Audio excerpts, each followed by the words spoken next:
Olá, pessoal! Sejam bem-vindos. Hoje nós vamos dar sequência a esse projeto de responder perguntas de vocês.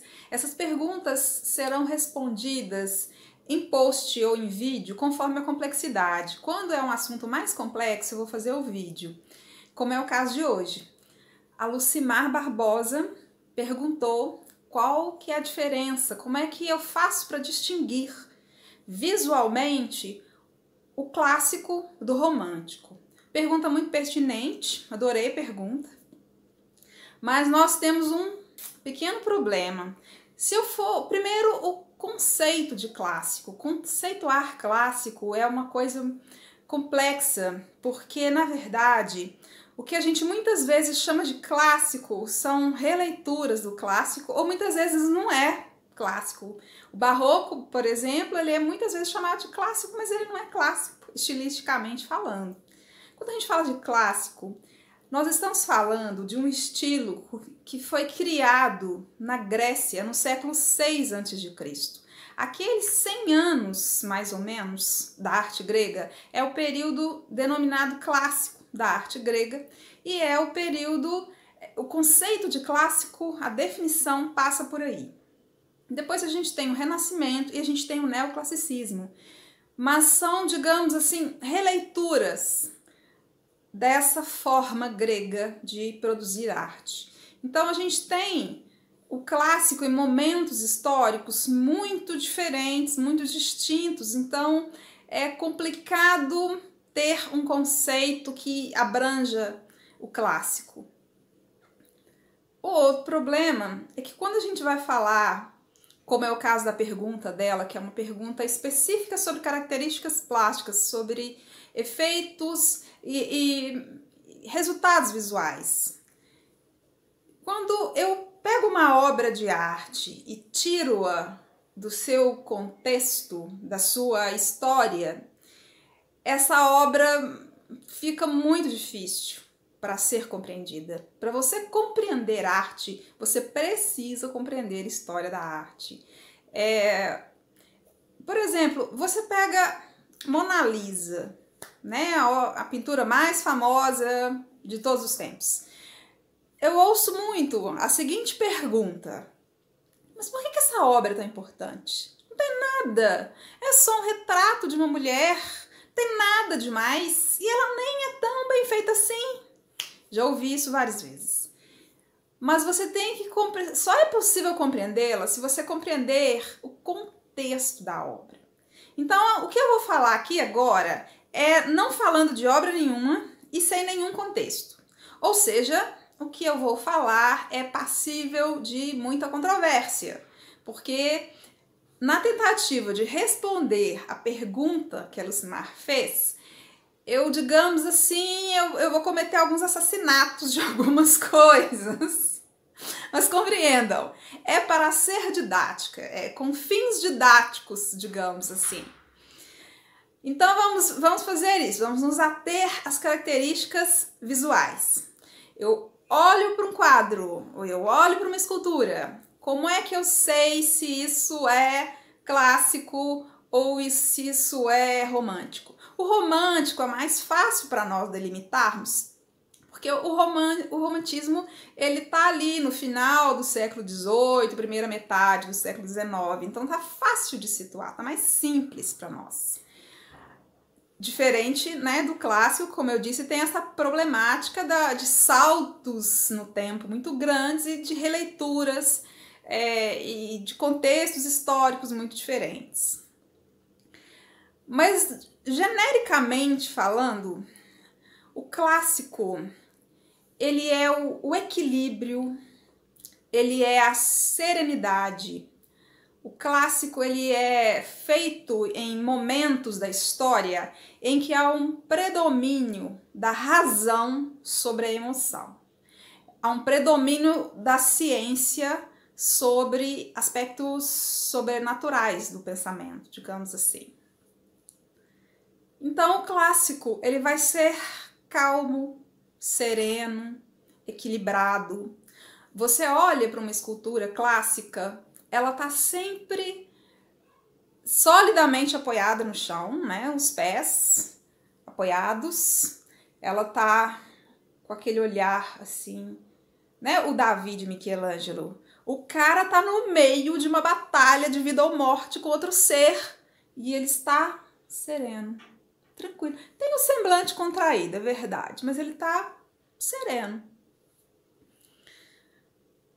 Uma pintura neoclássica, por exemplo, O Juramento dos Horácios, de Jacques-Louis David.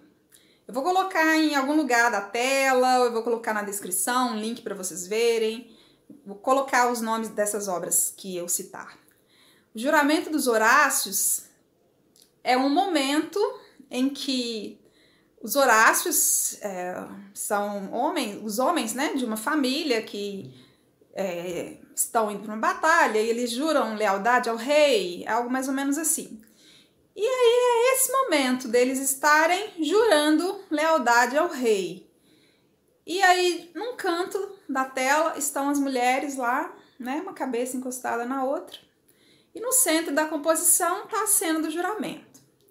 Mas é tudo tão calmo, é tudo tão sereno, é tudo tão tranquilo, é tudo tão frio, é tudo tão racional, que você não acredita que está acontecendo uma cena tão densa, porque é uma cena, é um momento realmente trágico. Os caras vão morrer, resumindo, os caras vão morrer, as mulheres estão chorando.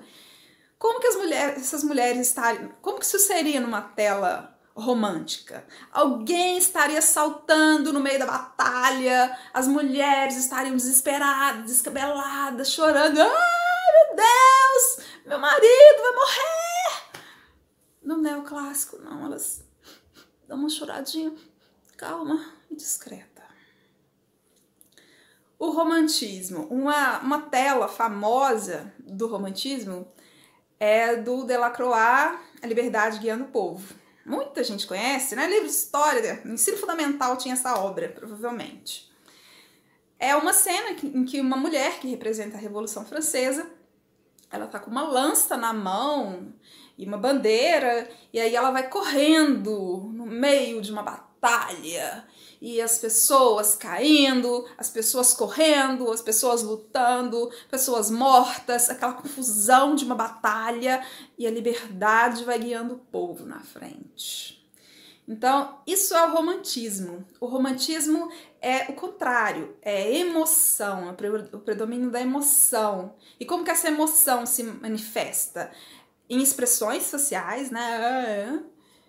Expressões sociais, no tipo de cena que é retratada, na forma como a cena é retratada, ou seja, há muitos elementos visuais, há muito movimento, os corpos estão em movimento. Como que seria, nós falamos agora há pouco, né? Como que seria uma escultura romântica? A escultura romântica, o cara vai estar em cima de um cavalo, o cavalo vai estar empinando, ele vai estar com uma espada, e aí o vento bate na roupa dele.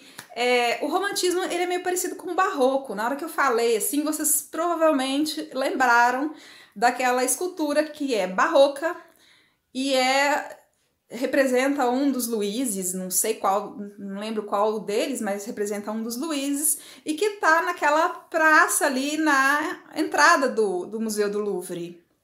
É mais ou menos a mesma ideia. Tanto o barroco quanto o romantismo, neles prevalece a emoção sobre a razão, por conseguinte, as figuras, as formas são representadas de forma muito agitada, com muito movimento, muita emoção. Outra característica que distingue isso aí na pintura, no clássico, há sempre um predomínio da linha. Você vê os contornos, o desenho das formas, muito bem elaborado. As cores são mais para o ocre, para o bege, o branco, o preto. E já no romantismo tem muito vermelho. A linha que define a figura não é muito nítida, prevalece a cor, você enxerga mais a cor do que a linha. Então, em linhas gerais, é mais ou menos isso aí que define plasticamente. Guarda isso. Clássico é razão, equilíbrio, serenidade. E o romântico é emoção, movimento, excesso de informação visual. E uma coisa também muito importante é que o clássico, ele busca sobretudo a beleza. O ideal de beleza é a coisa mais importante, é o principal valor do clássico. E o principal valor do romântico é a expressão dos sentimentos, o indivíduo ser livre para poder se colocar. A vontade do indivíduo, o desejo, a emoção, né? O ser se projetar. Isso prevalece sobre a beleza. E o clássico, a beleza prevalece sobre a emoção. Por isso que muitas vezes as pessoas dizem que o clássico é frio e o romântico é emotivo. Eu não acho que o clássico é frio, eu acho que o clássico é calmo, que ele é equilibrado. Bom, então é isso, pessoal. Espero que o vídeo tenha ficado interessante para vocês. Tchau!